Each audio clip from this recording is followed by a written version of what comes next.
Okay, good evening and welcome to a special Motzi Shabbos edition of Just Daf It Shiva YouTube. Hope you're enjoying your Motzi Shabbos. This is yesterday's daf, but I haven't been feeling so well recently, including Shabbos. Not feeling the best right now, but daf Yomi goes on, no matter you're sick or not sick. So we're gonna have to try to make up two shiurim today. Thankfully, we have Daf It Nedarim, which has very short dafim. The Mishnah on the bottom of the Aleph and Beis, Hanoder min achala mutar bakum. You take a neder, you're not going to benefit from milk. You're vegan, not even milk. However, you could drink the cream. Kum, I'm translating as cream. Our school translated as whey. Kum sounds like cream. There's two parts to milk. There's the milk and the cream. Ice cream is made out of cream. Cream cheese is made out of the cream or the milk. Cream has a lot of fat. It's usually taken off from the milk. Rabbi Yossi says it's included as part of the milk. We'll see the machlokas in the Gemara. Minakum, if you just took a neder from the cream of the milk, mutter b'chala, because most people don't include milk when they say cream. Abba Shalomer, Al Shalom says, "Noder min hagvina asar bein umelucha v'tfela." When you take a neder from cheese, some cheeses are salty, some cheeses are more bland. So when you take a neder from cheese, any cheese is included. Another min basar. If you take another from meat, mutter barota of a kippah, you're allowed to benefit. Let's say you have a cooked pot of meat, right, and it has some juice in there. So the juice, the rotav, is mutter. And the kippah also, where you have basically juice with small pieces of meat that got, removed from the main pieces of meat. That's also mutter. Rehuda oser. Rehuda asers the later too. Amar Rabbi Yehuda. Rehuda said, "Ma'asev aser lein Rabbi Tarfon v'beis mishnus b'ashalimo." Rabbi Tarfon, we had a pot full of meat, and there was eggs in the meat. Some people have it cholent; they cook eggs in the cholent. He even forbade us eating not just the juice of the pot of meat, but even the eggs that were cooked with the meat. Amrulo ken hadavar emasai. When did he say that? Bisman sheyomar basar zeh aloi. If he said basar zeh, we'll see the significance saying the word zeh. He says this meat basar zeh aloi. Because you say basar zeh, this meat, it includes anything which has a remnant of that meat in there. So, of course, the juice and, of course, the kippah, which includes little pieces of meat, have the taste of the meat. Not only that, but also eggs that are cooked with it have the sinas tam. You can taste the meat inside if it's cooked with the eggs. That's why it's asr. You say nether zeh, as opposed to the Sama Mishnah is talking about. We're saying konam basar, not konam basar zeh. Another ben yayin. The Mishnah continues, take another from wine. Mutter b'tavshel sheish bo tam yayin. A lot of, if you're good at cooking and you cook meat, a lot of times you want to cook it with different types of wine. There's wines that are good for tasting and wines are good for cooking. Most people think dry wine is meant for eating, but no, it's really meant for cooking. So he's mutter b'tavshel sheish bo tam yayin. Because he didn't include that. Another many and I'm not going to drink wine. He didn't mean to aser if he puts wine in a cooked dish, a cooked piece of meat. I'm going to call him yayin zeh. However, he says this wine, Shani told him, enough all the tafshil, and that wine fell into the pot of meat. Because tam ke'ikr, we paskin tam ke'ikr, if you could taste it, it was less than one shisha, and you could taste the meat in there. So then it's existent. It means it's there. And if it's there, and yayin zeh, so it's included in yayin zeh, and therefore it's usher to eat from that pot of meat that has the taste of wine. The Gemara Nun Beis went Beis. For Raminhu, the question on Mishnah, and Hadashim, this is a later Mishnah, Aser Bashishim, Rabbi Yossi Matir. We found, this is simply the question on the beginning of the Mishnah, whether Machlokas, if you take an eder from challah, from milk, are you usher in the cream or not? So Rabbi Yossi says yes. Rabbanan say no. The Mishnah later on says seemingly the opposite of their opinions. Take a neder from adashim. Adashim are lentils. Lentils are not really good for eating by themselves, but you can make a lentil soup out of them. Asar bashishim. So you're also asar bashishim. Bashishim is, the article translates it as basically lentils that you fried in honey. Meaning we're talking about lentils that have an added taste. Honey, you added it into you cook them, and they have honey over there.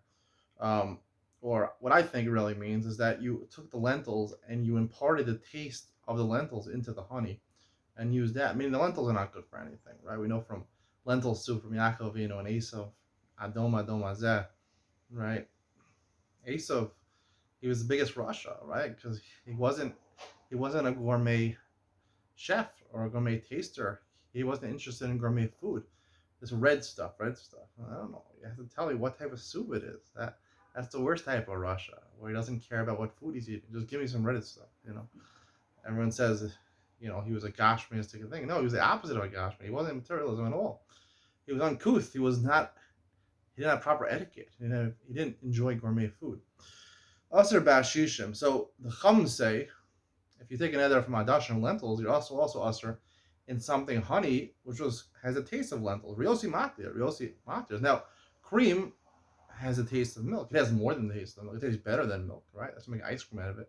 If you try making ice cream out of the milk itself, it wouldn't taste so good because cream is a lot richer.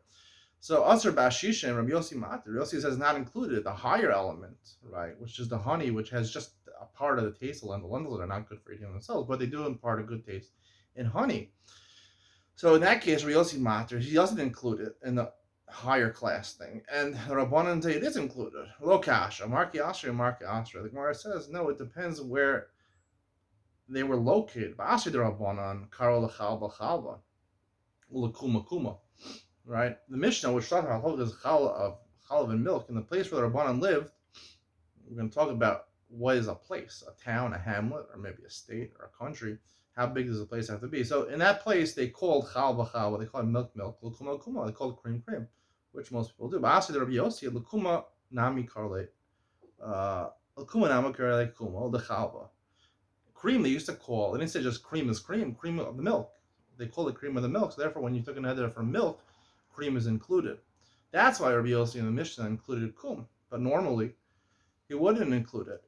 And the Rabbanan, we say the opposite. Rabbanan, I guess, the same machlok is by Adashim and Ashishim, right? It depends what you referred to this honey that had the taste of lentils. Do you refer to it as honey with lentil taste, or just honey, right?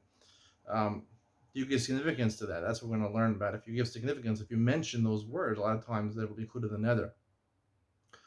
Tanya, the Bryce says, Anodra minachal mutter b'kum. Stam Bryce, right? Most places they're called different things. So you take another from chalav, you're mutter in the cream. Minachal mutter b'chalav. Take another from cream, you're mutter in the actual milk itself. Minachalav mutter b'gvina.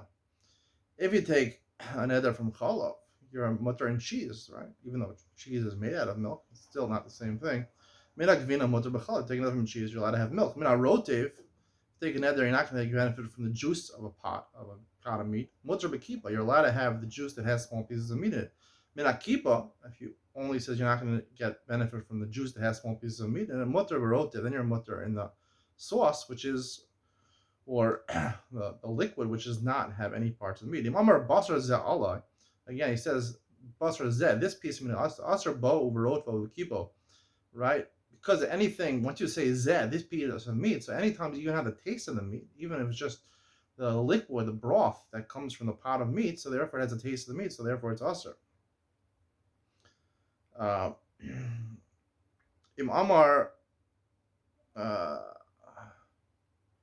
another min yayin. I take that from yayin. Motor b'tav shlish botam yayin. Again, he just took another from wine. So therefore, a pot of meat that has a taste of wine, it's okay because it's not really wine. Amar konam yayin zeh. However, because this wine sheni tom enafal dachadav shalom yishba and dam yayin or is asr, because he asr the existence of that wine. If that wine can be tasted, it means it's there, and therefore it's asr. Mishnah says, another min anovim. Took another from grapes. Motor b'yayin. You can drink wine or grape juice, probably. Min azeisim. Mutter b'shemen. If you took another from olives, you're allowed to benefit from olive oil. Amar konim zeisim anovim elu sheni toim. He says these olives and these grapes I'm not going to eat. Asr b'hen aviyotza, and then you can't eat them. And any liquid that comes out of them, any juice or wine or olive oil that comes out of those grapes. Now, if it comes out of different grapes, it's not a problem. These, you only asr these. Right? You can even eat different grapes. Just these grapes are asr. Remember, it says, Boy Ram Barchama, Elu Dafko Sheni Toim Dafkar. It said at the end of the Mishnah, right? He says, Zeisam Anavim Elu Sheni Toim. these grapes, any tome, and he also added a different language, right? I'm not even going to taste, right? Normally you say I'm not going to eat. Here he added, I'm not going to taste. So what was which language was the one that caused the thing that come out of the juice that comes out of them, the oil that comes out of the zeisim, to be usher? Was it the lashon elu or sheni toim? Which one is causing that halacha to come to fruition? If you say the word elu is what's significant over here, sheni toim lamli, why did you have to add on sheni toim? So the Gemara first answers, Hakmashman, Avgav Damar Sheni Toim, Ida Amar Elu Mitzvah. No, really, Elu is right. It's coming to tell you what? That even if you say, really, Sheni Toim is not significant, Elu is significant, right? You might have thought maybe Sheni Toim is significant enough to ask anything that comes out of it. Mashmalan, no, it's only because he said the word Elu, right? That's why he said Sheni Toim, because even though I said Sheni Toim, it's not enough. Elu is what is significant over here. I'm a Rava. Rava says, so we still haven't answered the question. Tashma, konim peiros elu Allah. There's a Mishnah earlier on. Konim, you say these fruits are asr. Kona hein lepi, they're asr to my mouth. Asr b'chilufein. Konim peiros elu Allah. Konim hein lepi. Asr b'chilufein ugilein. The Mishnah says, you're asr not only what grows from them, if you would plant the seeds of that fruit and would grow, but also the chilufein, if you exchange it for, you have apples and exchange it for pears, so the pears are also. Habi Yotze, it doesn't mention anything which comes out of it. Let's say you squeeze the apples, you make apple juice, right? Yotze had mutter, it would be mutter. Even though you said elu, so you see elu is lopped out. Elu is not what makes the thing that comes out of the asr. Whereas what did that filu be Yotze ben asr? Really, it could be. Even something that would come out of it, even the juice would come out of the apple should be asr. But how defale lashmina? Why do you say chilufin and gdulein? The chilufin can do dami because the big chiddush there are chilufin. What I exchange it for, I exchange the apples for pears. The pears are like the apples. That's a bigger chiddush than. But obviously the juice that comes out of it also is included. Tashma, sheni ochel sheni toim. He says I'm not going to eat it. I'm not going to taste it. Mutar b'chilufin and gdulein. So here he said any toim. It says mutar, right? What you exchange it for, what you grow with it. You didn't say zeh. You didn't say this. What I eat, right? If you plant the seeds or you exchange it for something, it's not that. Ha yotze behen sounds like usr. It sounds like if you say sheni toim, I'm not going to taste it. Whatever comes out of it is usr. So you see, sheni toim is really the significant language. Gemara says, I did the lon usr b'reishi yotze behen, l'nafs nam miseifa yotze behen. This is a Mishnah later on. So the first Mishnah, which talks about chilufein and duleim, didn't mention yotze behen, right? Here also, right? Really, it could be yotze behen as well as mutter. The fact that it didn't mention it earlier, here also it didn't mention it, so we can't draw any conclusions from these Mishnayos. Tashma, Amar Rabbi Yehuda, Ma'asav Asra B'Tarfon Alai Beis Mishnahs Bashal Limo. We had the Mishnah on Amud Aleph, right? Tarfon of the incident. He had a challenge cooked with eggs. The eggs were Asra. When they asked for the basar, Amalai Masai, Bisman Shamar Basar is the ally. So they said, no, Rabbi Tarfon only Asra. He said, this meat. Shanoda Min Ha'adavar Nizhar Ba'achar Yeshua Nosin Tam Reza Asra. So you see what? He just said over there, he didn't say Sheni Toim over there, Basar Zeh, like his Basar Elu, this piece of meat. So you see what? Anything that has a taste, right, including the juice, or anything that has a taste, right, even no same time in the eggs would be Asr. So the Gemara concedes, but Elu Lokami Boilan. Elu for sure, if you say Zeh or Elu, it Asrs that, and whatever comes out of it, whatever it imparts taste into. The Dafko, that's for sure significant. Can be Boilan B'Sheni Toim Dafka. Oh, look, right? To the Mishnah, maybe two Chidush in the Mishnah, Elu and Sheni Toim. Sheni Toim, if I didn't say Elu or Zeh, Sheni Toim is that good enough to answer that which comes out of it. Sheni Toim, Dafka, Love Dafka, Tashma. I'll try to bring a proof. Dagim Sheni Toim. This is an earlier Mishnah. You say Dag and Dagim, singular fish or plural fish. Sheni Toim, not going to taste. Also, Behen Men Gdolim Miktanim. You can't have any type of fish, whether big fish or small fish, being chayim and mushalim, whether they're raw or cooked. Well, mutter, the Mishnah says, nonetheless, your mutter b'terias trufa, right, which takes about, not a whole fish, pieces like herring, which is cut up into small pieces, but tzir is the brine, the juice that comes out of the fish. So you see what? Even though you said sheni toim, right, if juice would exude from the fish, it would be mutter. So you see what? Sheni toim does not include it. Amarava ukvar yatza behen. Rava tries to push away the proof, and he says, no, that brayta that Mishnah is talking about, where the brine already was out of the fish already, right? It was out of the fish when you took the neder. If you took the neder, sheni toim, right? I'm answering this piece of fish. Anything that comes from this piece of fish, whatever came out already was not included in my neder. But if right now we're to, squeeze the fish and juice would come out of it, brine would come out of it, then it would be included because Sheni Toim does include that. So the Gemara doesn't give a conclusive answer over here. I will stay tuned for Ian with Ben Sion, number one of the night, and I'm going to tell you what my opinion should be about Sheni Toim. The Gemara doesn't rule about this. And maybe, an explanation. What does Sheni Toim mean? There's two ways of explaining the word Sheni Toim. Tom means to taste, right? When I want taste means that it has no same time, but it tastes like it. Toim also means, a lot of people say, give me a little food, I want to taste it, right? They don't mean to say I want to experience the taste so much. Taste is just a colloquial way of saying I want to eat a little bit of it, I want to snack on it, I want to try it. So what is Toim? What is the real meaning of Toim? Does it mean taste or just means to try it? We've used the word Toim a lot in this Masechta, so it's good that we'll actually get to the bottom of this, even with Ben Sion coming up next.